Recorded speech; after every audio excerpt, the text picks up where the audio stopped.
છઠ્ઠો દાખલો, એક શહેરમાં કુલ વ્યક્તિમાંથી 60%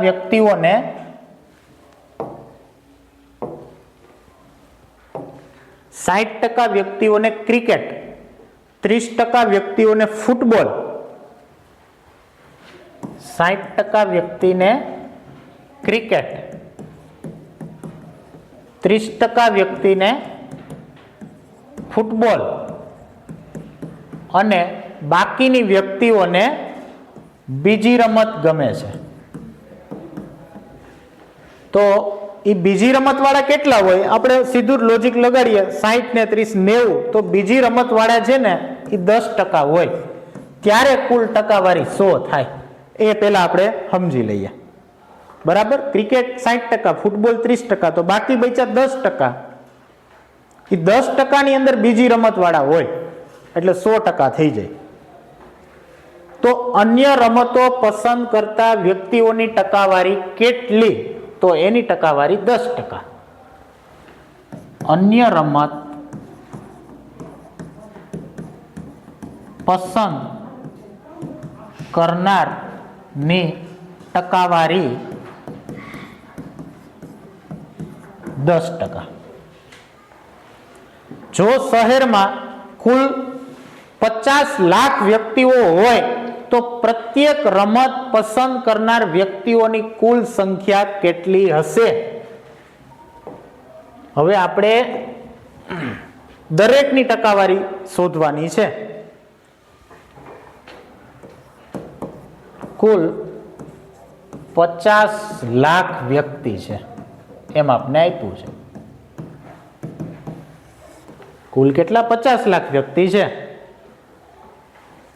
તો આપણે મૂકીએ કે જો 100 વ્યક્તિ હોય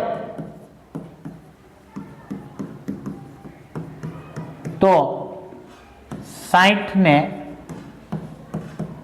ક્રિકેટ ગમે, તો 50 લાખ વ્યક્તિ હોય તો કેટલાને ક્રિકેટ ગમે? ત્રિરાશી મૂકી એટલે 50 લાખ ગુણ્યા 60 છેદમાં 100. છેદ ઉડાડીએ, 0 0 ગયા એટલે 5 6 ને 30, પાછળ 5 મીંડા હજી લગાડીએ એટલે કુલ થઈ ગયા 6 મીંડા. એટલે 30 લાખ વ્યક્તિને, 30 લાખ આ જે છે એ કેટલા છે? 30 લાખ વ્યક્તિને ક્રિકેટ છે એ ગમે છે.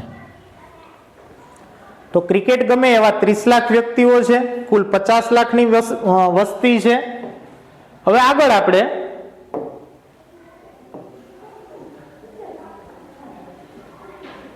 ફૂટબોલ વાળા લઈએ. કુલ 50 લાખની વસ્તી છે, તો એના માટે પણ સેમ ટુ સેમ ત્રિરાશી આપણે મૂકીએ કે જો 100 વ્યક્તિ હોય તો 30 ને ફૂટબોલ ગમે,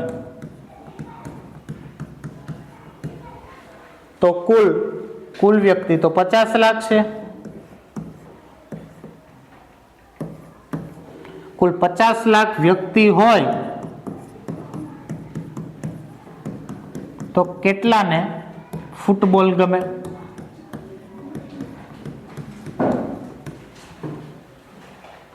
બરાબર 50 લાખ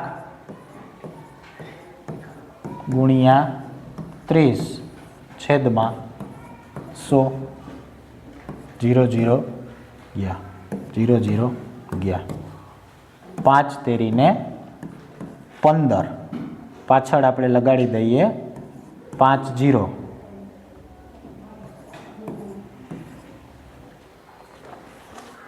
એટલે 15 લાખ વ્યક્તિને ફૂટબોલ છે એ ગમે છે. એવી જ રીતે હવે તમે અન્ય રમતવાળા વ્યક્તિઓની પણ તમે આ જ રીતે ટકાવારી શોધશો. એટલે અન્ય રમતમાં તમને 10 લાખ છે એ જવાબ આવશે. એટલે કુલ જે છે 5 લાખ છે એ જવાબ આવશે. 10% છે, હા 10% છે ને, એટલે એનો જવાબ 5 લાખ આવશે. એટલે કુલ જે આપણી વસ્તી છે 50 લાખ એ થઈ જશે.